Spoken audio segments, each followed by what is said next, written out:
Welcome to another episode of Behind the Process. I'm your good brother Talib, and I'm here with my man Wim. What's going on, fam? What's going on? Ain't seen you in a while since LA, right? Yep, since LA. All right, man. So we're here in Northeast Philadelphia, where he does his recruiting at, and we're going to talk to y'all about getting into the military and the Navy and all it has to offer. So tell us about your story, man. So I was a student at CCP, which was Community College of Philadelphia. I was doing valet for the Philadelphia Park Casino. One of my co-workers, he came in super excited saying like, hey man, I just joined the Navy, it's gonna pay for school. And I was thinking to myself like, damn, that's a way for an opportunity for me to actually get school paid for.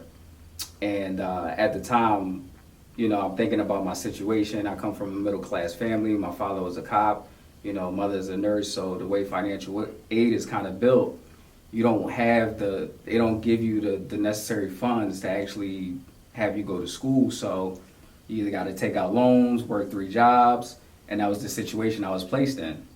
So when he presented that opportunity to me, it was just kind of more of a safety net so I could actually get school paid for, not have to take out loans, which I was already doing, and then obviously already working. So he told me to go check out my local recruiter. I went to the local recruiting office, talked to the recruiter. Next thing I knew, I was raising my right hand. So, and then, you know, it just took off from there. So. And how long ago was that? 15 years, actually. So I joined in 2008, wound up being a blessing in disguise. Obviously, I joined to get my college paid for, but what it actually did gave me an opportunity to kind of figure out who I wanted to become. Kind of gave me an opportunity to be independent, right? Get out of my parents' house, kind of have my own, come and go as I please. It was just an opportunity to kind of like figure out who I wanted to be in life. And I think that was more important than getting my school paid for. And, you know, I would say it wasn't until about 3 or 4 years in that I even attempted to go to school because I was having so much fun in the Navy and figuring everything out, and then, you know, just being an individual. So You say having fun, so tell us, you deployed before. I did. So my first 5 years I was stationed in Norfolk, Virginia. I was on the USS Bush, I was on the Roosevelt, I was on the Ike. So those are all aircraft carriers. And I know a lot of people think like, well, dang, if you deployed, like, how did you have fun? So in the Navy, like, we have ships. So that's our mode of travel, right? So most of the time, I would say there's so many different activities that take place on a ship that most people are unaware of, right? So that ship is like a floating city. So everything that you would need for a city to operate and be alive and thrive is on board that ship as far as, you know, career paths. Now, once you're done with work, they try to make it as close to home as possible. So they have a Starbucks on there. They got, you know, ship store. They got barbers. They got, I mean, anything you could think of. You know what I mean? They even bring out basketball courts here and there. They have gaming tournaments, Madden tournaments, 2K tournaments. The list goes on and on. And, you know, it's just a lot of things that people don't associate, you know, on board a naval ship, you know, so. So then, well, for the people that don't know, we actually deployed together in, was that 2010, 11? That was, I think that was, 2010. Yeah. So they actually do have a lot of stuff you can do now, thinking back on it, like out to sea. There's a lot going on every night. All right, so what was one of your best ports that you've been to? So for me, I gotta say Cape Town, South Africa. That was probably one of the best ports. And the reason why it was so dope was because I didn't spend my time like going out partying and shopping and stuff like that. I really took time to like really be a tour or to be a tourist and tour actually Cape Town, South Africa. So I visited certain classes where they taught you how to speak the click dialect, which growing up, we always used to clown people about that. Like, oh, what we used to call them, like African booty scratcher, you know, stuff like that. And then we would, you know, mock them and be like, you know, making clicking noise, but it was an actual dialect. And I thought that was dope because I actually got a chance to learn it and pick it up there. and then just, you know, exploring the city and seeing how advanced and developed it was. Because I really thought we was going to pull in and see huts and see dirt roads, but it wasn't.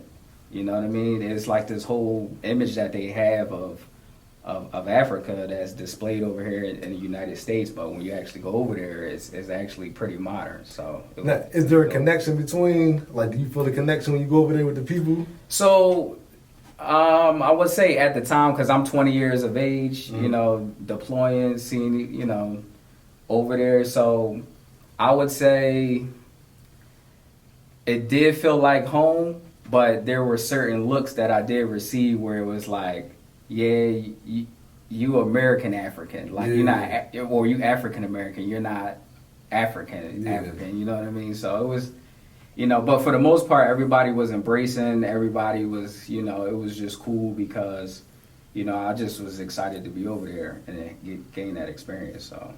All right, so that was, you've been in 15 years now, you say, right? 15. All right, 15, all right. So now you are a recruiter. Yep. All right, so tell us about that part. So I'm gonna just dive into my history as far as recruiting. In 2013, that's when I went recruiting for the first time in New Orleans. So down there, they placed me in the inner city. So I was actually in New Orleans recruiting. And during that tour, I got to impact a lot of people within the urban community. And I think that's where I developed my passion of recruiting. And I was like, man, you know what? This is something I could do for the rest of my life and not get paid for it. Because I had so many miracle stories. I mean, I was helping kids out that was in very, very unfortunate situations where they was having to work while being a senior in high school, and, you know, had to provide and take care of the younger siblings and hold down the entire household. So I was able to, like, uproot them from that situation and place them, you know, in a position to win.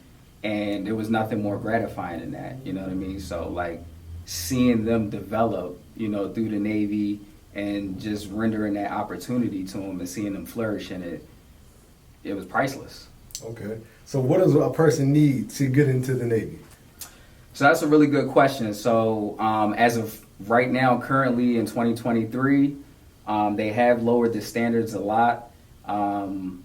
And I won't use the term lower the standards. I would just say that they've opened up certain opportunities, and you know, back I want to say about a year ago, they used to have a 31. Now they lowered it to a 10 on the ASVAB to get in.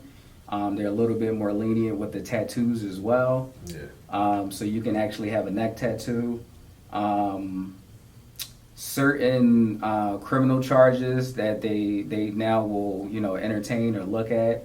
So just put this out there that, you know, if you have a misdemeanor, green light, thumbs up, you're good to go. Okay. Felonies will be case by case. Okay. So depending on what it is, domestic violence is pretty much a no-no, you know, in case anybody's wondering. But let's just say a guy and you know, he's with his girlfriend.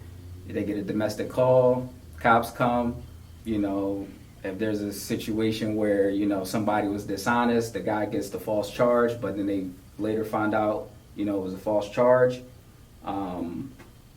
The case gets dropped. Obviously, the person that has the case that it was dropped for, you know, obviously is domestic violence, but they now have a shot or a beacon of hope to get in because of the situation of the case, even though it's domestic violence. So always plead your case, be honest, you know, when it comes to the criminal charges, because, you know, there could be an opportunity for you to still enlist, you know, with certain charges. You got to let us know, you know, what it is truthfully, and then, you know, we'll see what we're working with. Okay. Let's go from there. So you talked about the ASVAB. For those that don't know, the ASVAB is the standardized test that you got to take to get into the military. So tell them what kind of subjects and stuff are on the ASVAB. That's another good question too. So the ASVAB, right? A lot of people think that it's a test to analyze how smart you are. It's not. It's actually an aptitude test to figure out what you would best, what your potential would be in the service. So with that being said, there's 4 subjects that you would take. There are 2 English and 2 maths. Those 4 subjects generate your overall score. But there's additional other sections that you take on the ASVAB that's mainly for job placement. So if you're mechanically inclined, it will show on the test. Like, so if you've never ever, done anything with tools, like it's going to show, because there's a section on there for mechanics, and if you can't distinguish between a wrench and a screwdriver, it's like it's going to show. You know what I mean? So, but yeah, it's not to say that you're really smart or dumb or anything like that. It's just really to determine what you would best fit in at as far as career path. And the biggest thing with that is, for example, somebody who's really, I would say, smart in math and English, they kill the 4 subjects and they get a pretty high score, right? But bomb everything else. So then now that individual would probably only qualify for like 8 to 10 jobs. But let's just say you take, student B, who takes the same test, but is average across the board in every category. He'll probably qualify for actually more jobs than that individual that score higher, because it's all about the line scores. Okay. That dictates the job placement. Okay. So, there's a big misconception out there about that. Most people think like, man, the higher I get, the better jobs I qualify for. Yeah. That's not entirely true. That's what I thought. Yeah. Did you know that before you? I did not. So once you get into the weeds of recruiting and you get into the cracks of it, you start to understand the process. You break down the tests, the enlistment process, what we can and cannot do, and then you start to understand, okay, this is how the jobs become available. Okay. Yeah. All right, so see if you agree with me on this, but your job plays a very big part in how much you enjoy your experience in the Navy, I feel like, right? Yes. So, all right. Yes. So what are some of the better jobs that you think that are available? Because people don't even know what kind of jobs are available in the military, right? So tell them what are some of the better jobs, and what are all the different kind of jobs? I know there's so many, but just give me a few. There is. Well, I'm gonna be biased on this one. I think the ABH community, it was a job that me personally, like, I wasn't out there on the flight deck, but just how tight knit the community was, and then just being like immersed in that community where everybody, we just kind of took care of one another, right? Right. So being part of the air department, not even touching the job, like actually doing it, but just being around a great group of guys and building a family and things like that. That in itself, to me, just made it be one of the top tier jobs, only because of what it exposed me to. The firefighting was cool too. So it was obviously AVH, which is aviation boatswain's mate. If you've ever seen a naval commercial and you see the guys directing the aircraft, that's the job that I'm talking about. But primarily, you get a lot of fire science, a lot of fire background with that job. I want to put this out there too. There's really no bad jobs in the Navy, to be honest with you. There's a program that the Navy used to have that they used to call it undesignated, which is now like the Seaman, Airman, or Fireman Pack. They've actually upgraded that program to where if you come in, and it's more like being a free agent, you can explore different job fields, and then if you select, or we call it striking, or if you select one, they actually put you in for advancement to the next pay grade. So they call it a STAR program. You could actually look this up. So so like once you strike for your job and you're in the community, you automatically, sometimes they place you into a position where, hey, you're picking up E4 automatically. That's a good look right there. Yeah. Because obviously, like, the Navy has smartened up. They started to take on the feedback from the field, the people that are placed in these jobs, and this is what they were getting. This was consistent. So they took the time and revamped the program, and, so they made it better for everybody. So they incentivized it, basically. Yeah. Okay. So a young kid comes in, give me your pitch. That's a really good one. I would say back in 2013, man, it's catered to the individual, right? Depends on who you're talking to and where they come Correct. from, right? So if I'm in Louisiana, New Orleans, I got a young man. He's coming in. he's 23 years of age. He has a son or daughter. You know, the economy isn't supporting him. We're going to talk about money and financial stability, right? But if I have somebody that is a dropout from LSU, right, and he's like, school isn't for me, I don't want to do school, I want to experience something different, all I know is New Orleans, I want to get out, here's the traveling piece. So the pitch, it changes based on who's in front of me, you know what I mean? But the thing is, right, the most important thing when it comes to talking to an individual is making sure you connect with them. And I think that's the part that gets left out in the art of everything, because if you just go off the first thing that they say, it's normally a surface level answer. It's never what deep down inside, right? A lot of what we do in recruiting, right, we talk to these 17, 18-year-olds, they come in and what they say, oh, I want to get school paid for. So the next question that I ask, why do you want to go to school, right? Oh, well, my friends are going, my counselor told me, my parents want me to go. Okay, here's the follow-up, what do you want to do? Right, and then now we get deeper, right? Now we start to connect, right? And then it's like, well, you know, and so we dive a little deeper, and that's how you kind of, now you can better place this individual to be successful. Because when you do something that's kind of, you've been conditioned for, then it's something that, like, once you get in and you go and you try to attempt that, you'll be disappointed. You know what I mean? But if it's something you always wanted to do to begin with, then you probably gonna give, you know, 1,000%. You probably gonna give that extra effort, and you know, you probably have a better experience because this is what you was looking for to begin with. All right, so a kid comes in, he signs up, or she signs up, she's ready to go. How long is the process to get her off the boot camp? I would say now is probably going anywhere between 30 days to about 60 days. You want the first thing smoking 30 days. Yeah. So, because it's a process, like once you get in, they got to do a security clearance on you. Right? Depending on your job will dictate how high the clearance goes. If it's secret, top secret, so it may take a little longer. But going back to the job question, right? Every job that you get does require a security clearance, which plays a huge part because when you actually exit from the military or the Navy, you actually have that clearance with you. So now you can apply to, you know, work at the White House, the Pentagon, because that clearance is needed, or maybe certain, you know, fields like nuclear engineer plants, stuff like that. You have the clearance to work there. Okay. All right, so how do people love to talk about money, right? So how do you make rank and make more money in the Navy? So the way that you make money, the way that you make rank in the Navy, right, is going to be based off of two things. It's going to be based off performance, or it's going to be based off your exam. So you take an exam for your prospective job for the next rank. So depending on how you perform, right, is going to depend on how knowledgeable you are for your prospective job.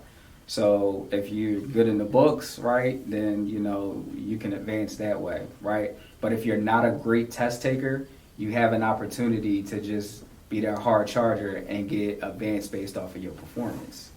So there's two ways to skin the cat, so to speak.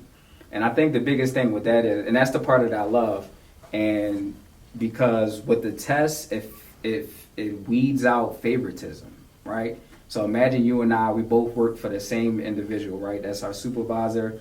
We, you know, let's just say you get to work early, right? And you leave late every day. And I only give a fraction of the effort, right? But that supervisor, right, happens to know my cousin, and he put a good word in for me, right?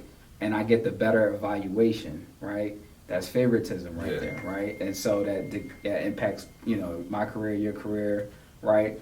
But in the Navy, allowing that naval exam to be in place, right? It don't matter how you feel about me or what you think about me, right? If I kill the test, right, that's all me based on my study habits, I'm gonna advance. You see what I mean? So that cuts that out. So that's one of the biggest things that, to me, I felt like is a big difference maker, because the other services are performance based. Yeah. Solely. So if you think about it, right, you ain't getting no hookups. You got your own destiny in your own hands. That's all about how hungry you are. Okay. So what are some of the benefits that come with being in the Navy while you're in there and when you're a veteran? Tell people about that. Oh man, so trying to think where can I start with. All right, retirement. How long to retire? So for retirement, active duty, it'll be 20 years. Okay. So if you do your full 20 years, you get full medical and dental for the rest of your life, and then you also get a paycheck, or some people call it a pension, right? So your retirement check. Depending on what rank you are dictates how much that pension will be. Mm-hmm. So right now, if you make it to E6, you'll get you can retire at 20 years, right? Because the Navy has this, they call it higher tenure. They have it at every job, but to be in a specific rank, you can only stay in that rank for a certain amount of time, because the Navy's built like a pyramid. You start at the bottom and you work your way up. Mm. So if you stay stagnant, right, which none of us wants to be in any of our prospective careers. Everybody wants to move up, advance, get promoted, right? But if you stay stagnant and you don't progress, then the Navy says, hey, you gotta get out of here, because we got to keep the best of the best, the people that keep progressing. You know what I mean? So with that being said, once you reach E6, then you're eligible to retire from the Navy. So obviously, the highest you can go is E9 for enlisted. So if you make it to that 1%, making the E9 and retire, then the paycheck is drastically a little bit more bigger. So okay, yeah. Health benefits. Yeah, so medical, right, is a big thing. We do have medical facilities, right, at all the bases. It's not just naval bases, right? If there's an Army base or Air Force base, we have access to that too as well. Like currently out here, there's no naval bases that we can go to in Philly, right? So the Navy's medical allow us to go to Fort Dix. They do have a base there where we can be seen. Mm-hmm. However, if you decide like, hey, the travel's too far, I want to be remote. So we call it TRICARE. So TRICARE allows you to be seen by civilian doctors. Okay. So now you can go to Temple, you can go to Penn, you can go to, these high-end, medical facilities, right, that takes and accept TRICARE, and now you're being seen by the best of the best, and it's covered by the Navy. Yeah, that's dope. Yeah. What about dental? Same applies, okay. Same thing. So most of the time, if there's a medical facility, there's a dental facility, but if it's too far out of reach, then you still can go remote and go be seen by a civilian dentist, and get taken care of. So all right, talk about the famous GI Bill of post 9/11. Yeah, so they actually renamed it. It's actually called the Forever GI Bill, because it used to be you had like 20 years to use or lose it once you get out, but now they renamed it to Forever, so there's no limit on it now. Like you can actually use it, but the post Forever, the post 9/11 Forever GI Bill, it's a system or a program that allows you to go to school. It's an educational benefit, and it covers up to $180,000 to go towards school. Now, with that program, it also gives you like a stipend or pay to actually go to school. So they actually pay you while you're attending school. But the key thing about that program is that it's transferable, right? Not that it exists in its own, but because if you have a son or daughter, now you can give that money to your son or daughter, right? And you can even split it up, all right? And then if you get married, you can give it to your spouse too as well. It's not just solely for the service member. So I think that's extremely important, because now the sacrifice that you made for 20 years, now you have an educational benefit that you can give to your offspring. Okay. You know what I mean? And then school is paid for, and depending on the school, right? Because if you go to Harvard, then they might eat up that 180, right? That might be 2 semesters right there. You know what I mean? All right, and the gem for everybody that's going in, right? So when you're in boot camp, I don't know if they still do it like this, so correct me if I'm wrong. They ask you these questions: do you want to sign up for the GI or the post 9/11 forever? And some people, and I remember some people like, nah, because they take a certain amount of money out of your check for like the first year. Correct. Yeah, out of your check every week or 2 weeks, whatever it is. And it goes towards that. And then after you pay that year off, then they give you these benefits for the rest of your life, right? But some people are like, nah, I want my whole check. I ain't paying that jump. It's the worst mistake you can never make is not signing up for that post 9/11. It's free education, and they pay you while you're going to school. Like, It doesn't get no better than that. Absolutely. And the BAH is pretty high right now. Yes. So BAH is a term for you guys that don't know, basic housing allowance, right?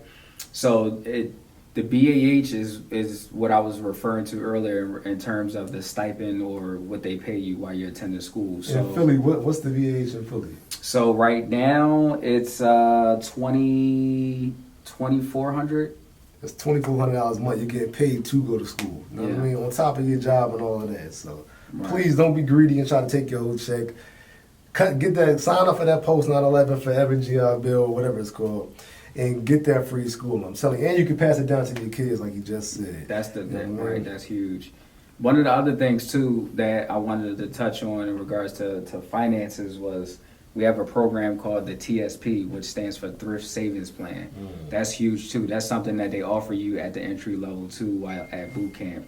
Now this one is very similar to a 401k in the civilian world. So for those who aren't familiar with retirement, that's more of a retirement benefit that the Navy offers, right?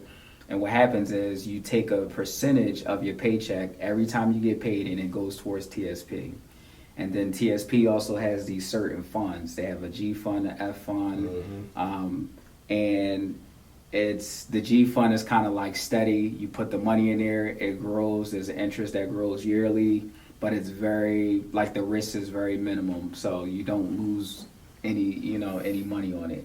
And then they got like the F fund where, like, if you put it in there, they'll diversify your funds. They'll put it in certain stocks and things like that. So if the stock market, hits and it goes up like, 18, 20%, like, you can make a huge investment off of 1 year based on, your money being in there. So imagine if you had, I don't know, let's say you had $50,000, you could take 25 here, keep it in the G fund and keep it safe, and then invest the other 25 in the F or the other funds just to see, like, where the economy is and kind of play with that, because we all take risks every day, right? So why not keep one on the safe side for retirement and the other one that could pay huge dividends at the end. So if you take advantage of all these benefits, you can get out with your post 9/11, money coming in from that, with your pension, and with your TSP. That's 3 different incomes right there. So don't be a cheapskate and like miss out, because this is a one chance opportunity though, right? Because you can only sign up for it in boot camp. You can't do it. You can't go back and like, yo, I messed up. I want to. Yeah, so you got to do it right there on the spot. You know what I mean? When they pass that paperwork out, make sure you fill that paperwork out. But for the TSP though, if you decline it initially, you do have an opportunity to sign up later for TSP. For the Forever GI Bill, that is a one-time thing. So they get you while you're young and dumb. You know what I mean? When you first come in, so you gotta sign up for that thing. Yeah. So please take advantage of it. It's huge benefit. All right. So another thing I want to touch on, right, is a lot of people don't talk about this or don't even know about this, right? The military has sports that you can get involved in. All right, so tell them about the sports programs that they can, if you can touch on that a little bit. And so the most obvious one is the Navy, obviously, football team, right? Every year we have the Navy versus Army game, right, that takes place. So I know that's broadcasted heavily, so a lot of people know that sport is available in regards to the Navy. We do have the basketball team too, the All-Navy basketball team. For those that don't know, if you're a basketball historian, David Robinson actually played for the All-Navy, the Admiral, right? That's his nickname. He played for the Navy, got drafted, and obviously, the rest is history. So we do have boxing. I don't know if you can see, the ball cap right now, the Navy boxing, right? We do have soccer too as well. And I want to say there's track as well, and I want to say that's probably where the buck stops. if there's any new ones that they introduce, just be on the lookout for maybe a post.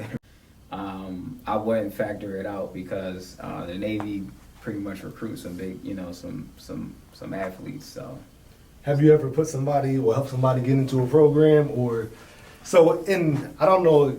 So my recruiter put me on to the process and whatever, and that's kind of why I went to the Navy because I thought I had the better chance of trying out for the team if I went to the Navy. So with the boxing process, we had to try out. You know what I mean? They had a East Coast. They happened to be in Norfolk. You know what I mean? I went there. I tried out. I got invited out to go to L.A. or to San Diego. Then I had to try out there against all the other guys in the Navy. Is there a similar process with the other sports? Do you know how it works? So I do not know. I don't think it's similar to that. But the one thing I will say is that because there's been a few folks that I've served with, and they go to these like intramural leagues and stuff like that that the Navy hosts or provide. And some are overseas, some are local, and these scouts, they don't leave any stone unturned. So talent will speak for itself. Like they will find you. Period. Yeah. So you just gotta get out there. If you really want to play sports, you just gotta get out there. You gotta find the information. Because my command didn't even know about it. You know what I mean? Right. You got invited out. You know what I mean? They sent me the paperwork and they flew me out. But just get out there and get the information. And like you said, it was the civilians run the sports aspect of the Navy. So like you said, they'll find you. If you show up in the right places, they'll be like, oh no, we need him right there. You know what I mean? They'll fly you out. And the command is usually always with it. You know what I mean? For the most part. You know what I mean? They'll let you go. So you just got to find the right people and be looking for it, for the opportunity. Right. Is there anything that I haven't touched on, anything new going on in the military that people should know about? Well, we did touch on the benefits. We touched on deployment. I just want to say that a lot of people have, or they group the Navy with the Army and the other branches, and every branch is different. And the best way that I could paint the picture for everyone out there is that imagine attending your high school, right? Your high school has different sports, right? But they all play for the same high school. Same thing with the military, right? You got different branches. Each sport has a different level of physicality to it, right? Basketball isn't as physical as football. Football isn't as physical as soccer. And then you got track and so forth and so forth. When it comes to you as the individual, when you think about what branch you want to decide to go to, you choose the right sport for you when you're in high school. It's no different than, choosing. You got to figure out which one best serves you. So who is the Navy for? What type of person do you think best? I would say Navy's probably basketball. Like, we physical, but not too much, but got the cool swag. Like, you know what I mean? Like, I think that's probably more the Navy probably fitting for like a basketball sport. Obviously, the macho football would probably be the Marines. And then I don't know where I would place the Army. I don't want to give nobody a bad name or reputation or anything like that, but I just don't have a placement for them. But the main thing that kind of like drew me in with the Navy is that, like, for me, I thought my recruiter would be very militant, very like finger pointing, like, what I saw on TV. That's what I thought it would be like. But he was Muslim. He had a beard. He talked with a swag. He had like a certain, persona about himself. And I was like, damn, all right, well, cool. And that's what I learned too, that you can still be who you are just in uniform. Yeah. Right? That never changes. Right? You're just getting some added morals and principles. Yeah. You know what I mean? And some structure, and discipline. But for the most part, you are who you are, with the uniform and without it. Yeah. So. Big facts. All right, man. Well, I appreciate your time. I will say that he gave you a lot of good information.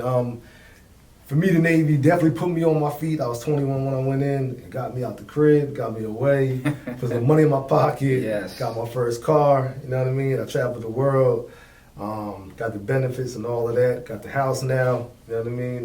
That VA loan. Oh, that's a huge VA loan. Yeah, I think we should touch on that real quick. I do. So I'm going to just kind of give y'all my story about the VA loan, so kind of give y'all the ESPN version. So when I left New Orleans, I was going to invest in this property, and the guy wanted me to rent to own. I didn't feel confident in the contract situation, but I wound up leaving and going to Los Angeles. So I was stationed in Los Angeles for 4 years. And I purchased an investment property in Englewood, and that's when they started to build a new stadium in Englewood, California. So I got really lucky. And this property, I used the VA loan, right? The VA loan, it's not a separate bank or anything like that. The VA loan is this program or system that basically tells the lender, which is the bank, that, hey, this individual currently serves or have served, and that they are reliable for whatever amount of money you decide to lend them. They will pay on time and be good. So they basically back you, in confidence. The benefits of having the VA loan is that you don't have to put down a down payment. It's 0%. That's a big So thing. everybody else that if their house is $200,000, right? They typically you got to put down $20,000, right, as a down payment. With having the VA loan, you don't, right? So imagine having 20 grand once you close on a house, you can just put that you furnish in the home, right? Or improving the home or whatever you're trying to do. So that's the money that it saves you. And they typically come with a really decent interest rate too as well on the VA loan. So it was pretty huge. But, back to the LA story, once I got it, all I did was live in a property for 2 years. I brought it at 525 and it was going for $750. 2 years. All I did was live in it. That was it. Me, my wife, and my kids. That was it. I didn't make any upgrades. I didn't do any. That was it. But I don't want to create a mirage. LA economy is way different. Like, it ain't like Philly or anywhere else in the United States. Like real estate over there is a different animal. So you're not gonna have that same type of influx everywhere you go, right? But for us to use the VA loan, it just maximized our earnings, right, at the end. So we was able to make a decent profit off that, and then we purchased, obviously the earnings from that, we took it and invested in a home in South Jersey. So it's kind of like you just buying and flipping almost. Yeah. You know what I mean? So, but the VA loan allows you to do that. Like, imagine having to go from a mindset where you like, damn, I want this specific house, but I got to save 20 grand. Yes. To going like, oh, I don't need none of that. Let me sign the paperwork. Yeah, that's big facts. Yeah, that's a good move right Yeah. there. Yeah, there's a lot to offer for anybody. What is the age requirement, real quick? That's a really good one too. The minimum age is 17, and we actually go all the way up to 41. But you have to be in boot camp on your 42nd For real, I birthday. thought it was 35. That's crazy. They increased the age. Some of y'all out here, you know what I mean? I ain't gonna throw no names out, but y'all need to go to the recruiting office, get it together real quick. Yes. You know what I mean? All right, this is another episode of Behind the Process. My man Wim, you can highlight on where you at, where you stationed at. So I'm kind of all over, but for the most part, I'm in Northeast, Upper Darby, Levittown, Huntington Valley area. So pretty much the whole entire Philadelphia. If you see a Navy recruiting station in Philadelphia, I'm attached to it. And who they ask for? They get asked for Chief Wimberly, and then they can go from there. But for the most part, every recruiter in that prospective office will take care of you, because those are the morals and principles that I instill in them. So I make sure that they treat you with decency and respect, and that I have them remember you weren't born a recruiter. You were once an applicant too. So make sure you get that same decency and respect to them. So Nah, that's a good brother right here. You know what I mean? I vouch for him. I wouldn't be talking to him if I didn't. You know what I mean? So, but thank you for your time again, my man. of course. Hope y'all got some good information out there. We'll see you next time.